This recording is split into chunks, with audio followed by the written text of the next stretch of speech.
انا اعطیناک الکوثر. میں جلدی سے اب اس کو سورت کو بھی مکمل کر دوں تاکہ یہ ہماری سورت کمپلیٹ ہو جائے. ترجمہ کر دیتا ہوں. انا اعطیناک الکوثر، اے نبی ہم نے آپ کو عطا کی کوثر. فصلی، پس آپ نماز پڑھیے، لربک، اپنے رب کے لیے، ونحر، اور قربانی کیجیے. انا، بے شک، شانئک، آپ کا دشمن، هو الابتر، وہی دم کٹا ہے، وہی اسی کی نسل ختم ہوگی، اسی کا ذکر خیر ختم ہو جائے گا، وہی ناقص ہے، اس کا کوئی نام لینے والا ان کے بعد نہیں ہوگا. سمجھ رہے بات کو؟ اس صورت کا میں شان نزول بتا دیتا ہوں آپ کو، کچھ اس کی فضیلت کیا ہے اور اس کی تفسیر کیا ہے. یہ آپ کو تحریری شکل میں مل جائے گی، لہذا لکھنے کی ضرورت نہیں ہے. ٹھیک ہے؟ جیسے سورہ فلق اور سورہ ناس کا خلاصہ مل گیا نا آپ لوگوں کو. کس کس کو ملا ہے؟ سب کو مل گیا؟ آپ کو نہیں ملا؟ نیٹ سے دیکھ لیں، مل جائے گا انشاءاللہ. کب سے بھیجا ہوا ہے؟ اس کے بعد اذا جاء نصر اللہ، قل یا ایھا الکافرون، ان صورتوں کے بھی آپ کو خلاصے سورہ اخلاص کا مل جائے گا انشاءاللہ. تو یہ جو بھی بتا رہا ہوں یہ بھی تحریری شکل میں آپ کو دے دیا جائے گا. اس صورت کا شان نزول یہ ہے کہ رسول اللہ صلی اللہ علیہ وسلم کو اللہ تعالیٰ نے حضرت خدیجہ سے 2 بیٹے دیے تھے. ایک کا نام تھا قاسم اور ایک کا نام تھا ابراہیم. آپ صلی اللہ علیہ وسلم کی جتنی بھی اولاد ہوئی ہے صرف حضرت خدیجہ سے ہوئی ہے. حضرت خدیجہ کے علاوہ آپ کی اولاد کسی اور زوجہ سے نہیں ہوئی.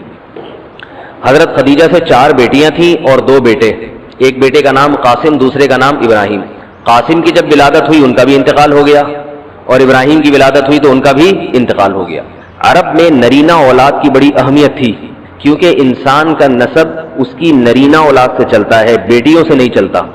بیٹیاں تو غیروں کی ہوتی ہیں، رخصتی ہو کے دوسروں کے ہاں چلی جاتی ہیں، ان کے نسل میں اضافہ کرتی ہیں، ان کی نسل بڑھاتی ہیں. اپنے شوہر اور اپنے شوہر کے ددیال کی نسل میں اضافہ کریں گی. وہ اپنے باپ کی نسل میں اضافہ کون کرتا ہے؟ بیٹا. کیونکہ نسب کس سے چلتا ہے؟ باپ سے چلتا ہے، سوائے بلاول بھٹو کے. بلاول بھٹو کے بارے میں کہتا ہوں کہ بلاول بھٹو اسلامی تاریخ، غیر مسلموں کے ہاں تو ماں سے چلتا ہے جو نیچر کے خلاف ہے، لیکن اہل اسلام میں، اسلامی تاریخ میں سوائے بلاول بھٹو کے آج تک کوئی ایسا شخص پیدا نہیں ہوا جس کے نسب اور خاندان ماں سے چلتا ہو. بلاول بھٹو زرداری کے بیٹے ہیں، مگر خاندان ان کا کیا کہلاتا ہے؟ قوم جو آخر میں لگتی ہے وہ بھٹو کہلاتی ہے، حالانکہ وہ بھٹو ان کی والدہ تھی، ان کے والد محترم بھٹو نہیں. تو سیاست میں انہوں نے نسب ہی کو بگاڑ دیا اپنا. سمجھ رہے بات کو؟ تو یہ سیاسی لوگ اتنے خطرناک ہوتے ہیں کہ یہ اپنے باپ کے نسب کو بدل دیتے ہیں سیاست کے چکر میں، کیونکہ زرداری لگے گا تو ووٹ نہیں ملیں گے، ووٹ بھٹو کے نام کو کیش کرانا ہے. خیر، تو رسول اللہ صلی اللہ علیہ وسلم کے 2 بیٹے ہوئے، دونوں کا انتقال ہو گیا. عرب میں بے اولادی کو بھی معیوب سمجھتے تھے، کیونکہ آپ کی نسل چلے گی بیٹوں سے، اور بیٹے ہیں جو باپ کی بہت زیادہ عزت کا ذریعہ بنتے ہیں. بیٹیوں کے اپنے فضائل ہیں، لیکن ظاہر ہے نسل بیٹیوں سے نہیں چلتی. تو جب نبی صلی اللہ علیہ وسلم کے دونوں بیٹے مر گئے، دنیا سے چلے گئے، تو عاص ابن وائل بہت بڑا دشمن تھا اہل اسلام کا، وہ اور قریش، دیگر قریش، وہ یہ کہنے لگے کہ محمد صلی اللہ علیہ وسلم معاذ اللہ ابتر ہیں. کیا مطلب؟ ان کی نسل ختم، اور ان کا نام لینے والا ان کے بعد دنیا میں کوئی نہیں ہوگا، کیونکہ بیٹے ہی نہیں ہے. تو یاد کون رکھے گا؟ اولاد ہی نہیں ہے، باپ دادا کے نام کون لے گا؟ اولاد تو ہے ہی نہیں، بیٹیاں ہیں. سمجھ رہے بات کو؟ آپ صلی اللہ علیہ وسلم کو اس طعنے سے تکلیف ہوتی تھی، تو اس پر یہ صورت نازل ہوئی کہ اے نبی، آپ کا ذکر ختم نہیں ہوگا، آپ کی روحانی اولاد بہت ہوگی. باقی اللہ نے آپ کو بیٹا کیوں نہیں دیا، یہ دیا تو اٹھا کیوں لیا، اس کی حکمت ایک اور مقام پہ بیان کی گئی ہے، وہ میں بتاتا ہوں آپ کو بعد میں. لیکن بتایا گیا کہ اے نبی، آپ کا ذکر ختم نہیں ہوگا، بلکہ یہ جو کہہ رہے ہیں نا کہ آپ کو خیر نہیں ملی، ابتر اسے کہتے ہیں جس کی نسل میں یا کیونکہ جس کی اولاد نہیں ہے نا، اس کو یہ سمجھا جاتا ہے، اور حقیقت بھی ایسے ہی ہے کہ بہت بڑی خیر سے محروم ہو گیا. وہ بڑھاپے میں خدمت کے لیے نہیں ہے، کاروبار سنبھالنے کے لیے کوئی نہیں ہے، دین کے مشن کو آگے لینے کے لیے، چلانے کے لیے نہیں ہوگا، اور تذکرہ نسل میں نہیں ہو سکے گا. تو یہ ساری بھلائیوں سے انسان محروم ہو جاتا ہے. تو نبی کو تسلی دی گئی، انا اعطینا الکوثر، اے نبی ہم نے آپ کو خیر کوثر کہتے ہیں خیر کثیر کو، بہت زیادہ بھلائیاں ہم نے آپ کو عطا کر دی ہیں. کوثر سے نہر کوثر تو ہے، لیکن کوثر کا جو لغوی مطلب ہے، ڈکشنری میں جو مطلب ہے وہ کیا ہے؟ اصل میں حوض کوثر کو نہیں کہتے، بلکہ کسے کہتے ہیں؟ خیر کثیر. اے نبی ہم نے آپ کو خیر کثیر عطا کی ہے، جس میں کیا ہے؟ نبوت، عزت، آپ کا قیامت تک تذکرہ ہوتا رہے گا. یہ ساری چیزیں ہم نے آپ کو عطا کر دی ہیں، لہذا ان کے تانوں سے پریشان ہونے کی ضرورت نہیں ہے. ان کے نرینہ اولاد ہوگی تو بھی ان کا تذکرہ نہیں ہوگا، اور آپ کے نرینہ اولاد نہ ہو کے بھی آپ کی روحانی اولاد قیامت تک باقی رہے گی اور آپ کا تذکرہ بہت زیادہ ہوتا رہے گا. یہ خیر کثیر ہم نے آپ کو عطا کی ہے. پھر اسی خیر کثیر میں سے ایک خیر حوض کوثر بھی ہے، جس کا نام کوثر اس لیے رکھا گیا کہ وہ ایک پانی کی نہر ہے جو نبی صلی اللہ علیہ وسلم کو قیامت کے دن دی جائے گی، اور آپ صلی اللہ علیہ وسلم خود بھی اس سے پئیں گے اور اپنے امتیوں کو بھی اس سے پلائیں گے. اس پانی میں بھی اللہ نے خیر کثیر رکھی ہے. وہ خیر کثیر کیا ہے وہ ابھی انشاءاللہ میں بتاؤں گا. تو اس کا مصداق یعنی یہ آیت منطبق ہوتی ہے حوض کوثر پر بھی. ٹھیک ہے، تو یہ تو اس کا شان نزول ہے کہ اللہ نے بتا دیا کہ یہ جو آپ پر طنز اور طعنے کر رہے ہیں یہ لوگ ہیں جن کی نسل ہے ختم ہونے والی. ان کا نام لینے والا کوئی بھی نہیں ہوگا. بڑے بڑے سرداروں کے نام تو لیا جاتا ہے ان کا آج، لیکن اچھے جذبے سے نہیں لیا جاتا. ان کا نام برائی کے طور پہ لیا جاتا ہے. یہ تو اس سورت کا ہو گیا شان نزول. اس سورت کی فضیلت کیا ہے؟ حدیث میں آتا ہے، صحابہ کہتے ہیں کہ ہم بیٹھے ہوئے تھے رسول اللہ صلی اللہ علیہ وسلم کے ساتھ مسجد میں. آپ صلی اللہ علیہ وسلم پر ایک دم کچھ غنودگی سی طاری ہوئی، بے ہوشی کی کیفیت طاری ہوئی جیسے وحی میں ہوتی تھی. تو اس کے بعد جب آپ صلی اللہ علیہ وسلم بالکل بیدار ہوئے ہیں، نارمل حالت میں آپ صلی اللہ علیہ وسلم آئے ہیں، تو بڑے خوش تھے اور آپ صلی اللہ علیہ وسلم نے اس سورت کی تلاوت کی. اللہ کے نبی پر جب وحی آتی تھی نا تو جیسے ہی آپ صلی اللہ علیہ وسلم ہوش کی حالت میں آتے تھے تو فوراً ان آیتوں کی تلاوت شروع کر دیا کرتے تھے تاکہ میں بھول نہ جاؤں. تو آپ نے فوراً بسم اللہ الرحمن الرحیم پڑھا اور انا اعطیناک الکوثر فصلی لربک وانحر ان شانئک ھو الابتر. یہ آیتیں نازل ہوئی اور آپ نے فوراً ان آیتوں کی تلاوت شروع کر دی.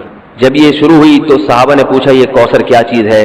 آپ صلی اللہ علیہ وسلم نے فرمایا میرے رب نے مجھے بشارت دی ہے کہ قیامت کے دن مجھے ایسی نہر ملے گی. وہ نہر ایسی ہے کہ اس کے جو پیالے ہیں جس سے لوگ پانی پئیں گے وہ چاندی کے ہیں اور ان کی تعداد ان پیالوں کی گلاسوں کی اتنی ہے جیسے آسمان کے ستارے، اور اس نہر کا پانی برف سے زیادہ سفید ہے اور شہد سے زیادہ میٹھا ہے، اور میری امت میں کوئی بھی اس کا پانی پیے گا تو اسے کبھی بھی پیاس نہیں لگے گی. میدان حشر میں جو لوگوں کا سب سے بڑا مسئلہ ہوگا وہ پیاس ہوگا، سب سے بڑا مسئلہ. اور کہتے ہیں سمندروں کا پانی بھی اگر پی لے کوئی ساتوں سمندروں کا تو اس کی پیاس نہیں بجھے گی. تو میرے اللہ نے مجھے یہ نہر دی ہے، جو میرا امتی اس سے پی لے گا اسے کبھی بھی ہمیشہ کے لیے اس کی پیاس ختم ہو جائے گی. پھر آپ صلی اللہ علیہ وسلم نے فرمایا اسی موقع پر اسی حدیث میں کہ کچھ میرے امتی آئیں گے حوض کوثر سے پانی پینے کے لیے، فرشتے انہیں وہاں سے ہٹائیں گے، دھتکاریں گے. میں کہوں گا کہ یہ میرے امتی ہیں تو فرشتے کہیں گے کہ آپ کو علم نہیں ہے ما احدثوا بعدک، کہ انہوں نے آپ کے بعد بدعتیں ایجاد کر لی تھی. ہیں تو آپ کے امتی مگر انہوں نے آپ کے دین میں تبدیلیاں کر لی تھی. جو دین آپ ان کو دے کر گئے تھے اس پر انہوں نے قناعت نہیں کی، اپنی طرف سے اس میں اضافے کیے، ایڈیشن کہتے ہیں نا، بہت ساری چیزیں بڑھا لی انہوں نے. تو اس میں وعید بھی آپ صلی اللہ علیہ وسلم نے بتا دی کہ حوض کوثر سے بدعتی کو پانی پینے کی توفیق نہیں ملے گی. تو یہ تو اس صورت کی فضیلت ہو گئی.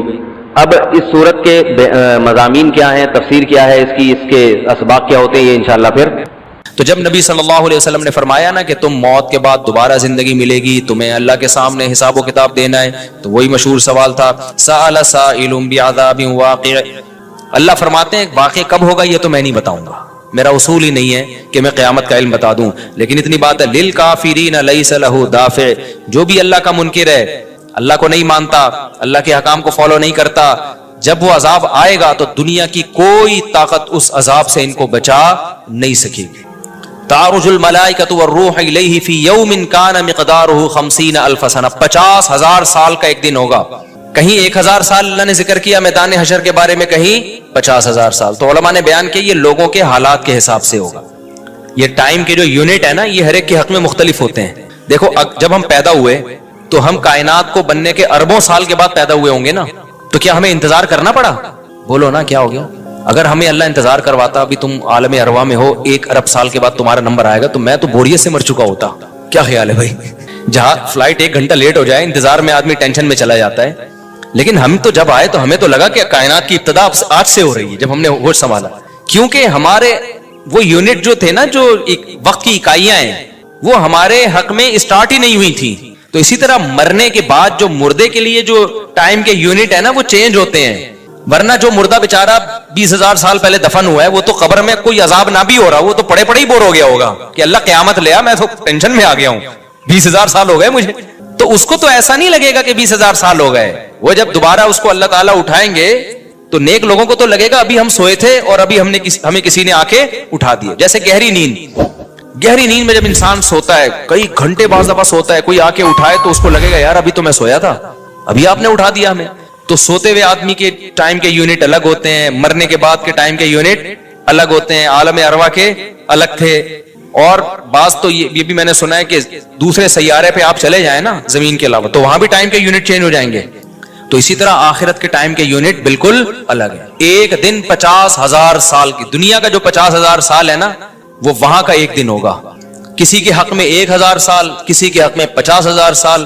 یہ وہ ہے جب حساب و کتاب جس میں ہوگا تو اللہ نافرمانوں کو عذاب سے پہلے نا حساب و کتاب کا عذاب دیں گے. اللہ ہم سب کو اس عذاب سے محفوظ رکھے, جس کو قرآن نے ایک جگہ بیان کیا, یجعل الولدان شیبا, وہ ایسا دن جو بچوں کو بوڑھا کر دے. ایسا دن یفر المرء من اخیہ, انسان اپنے بھائی سے دور بھاگے. اس لیے بڑے بڑے اللہ والے وہ جہنم سے زیادہ پناہ مانگا کرتے تھے میدان حشر کی سختیوں سے.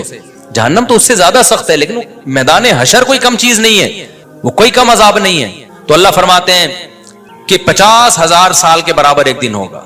فاصبر صبرا جمیلا انہم یرونہ بعیدا. جب مشرک بار بار کہتے بھائی چھوڑو ابھی لے آؤ نا ابھی لے آؤ, تو نبی صلی اللہ